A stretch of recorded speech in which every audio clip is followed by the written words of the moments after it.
Welcome back to the Will Hear Network, and thanks for joining us here at the Willoughby Nation. Today I'm happy to be broadcasting and talking from Glendale, Arizona, just outside of Phoenix, where the 61st convention of the International Hearing Society is being held. And I get to see a lot of old friends. I'm visiting with a lot of different companies that are here, manufacturers. I'm learning more about what lies in the horizon about hearing aids in our future. But most importantly, I get to visit and talk with a lot of very good friends. And I'm delighted today to be joined by Melissa Rodriguez. And Melissa's a recent author of a book called HearYourLife. And Melissa's joined us today to tell us a little bit about her book. So Melissa, tell me a little bit, let's start off by saying, why did you tell the nation why you wrote this book?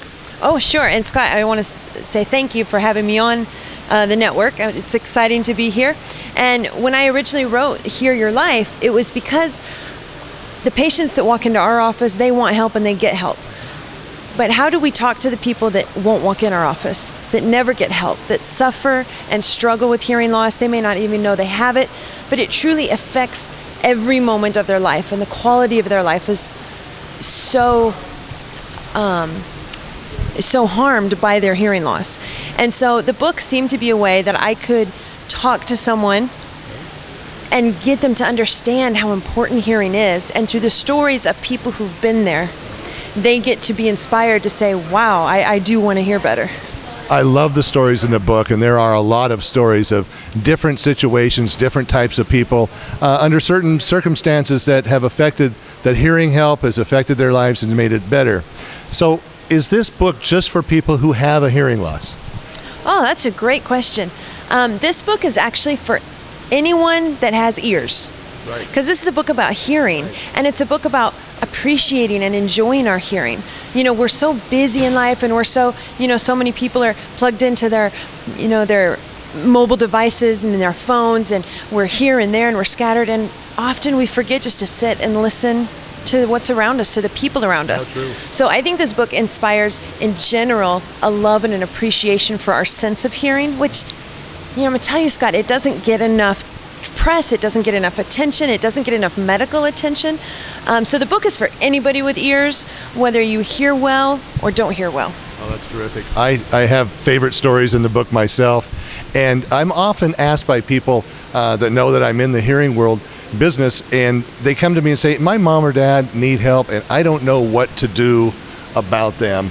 How can this book best be used in that way?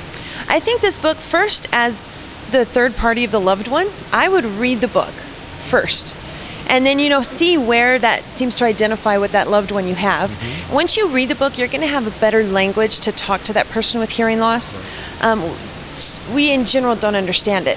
And then you can gift that book to your loved one. You can lay it on the nightstand, or you can go, oh wow, this is really cool, look at chapter 4, it reminds me of Uncle Roy. Mm-hmm. Make it not about them, and as they start picking it up, hopefully there's something there that makes them go, wow, I'm not alone. Other people have had this struggle. Yeah, they'll really connect with those personal stories, and I think that's a wonderful idea. So what we're going to do at Willoughby's is, when somebody sees this video and they want a copy of this book, if they'll get us back on Facebook or email us to info@willhear.com, we're going to send you your very own free copy of this book.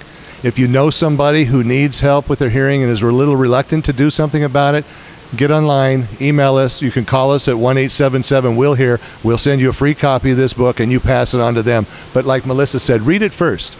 Melissa, thank you so much for joining us. It was great to spend time with you here in Phoenix.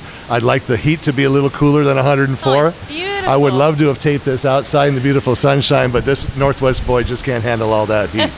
So well, thanks for joining us. You're welcome, Scott. And I think Will Hear is an awesome network. It's going to help a lot of people. And for those of you who can hear, appreciate that sense of hearing, and certainly you have the obligation to pass on a tool like this to those people who can't hear. Exactly. Thank you very much. And at the Will Hear Nation, we listen and you hear.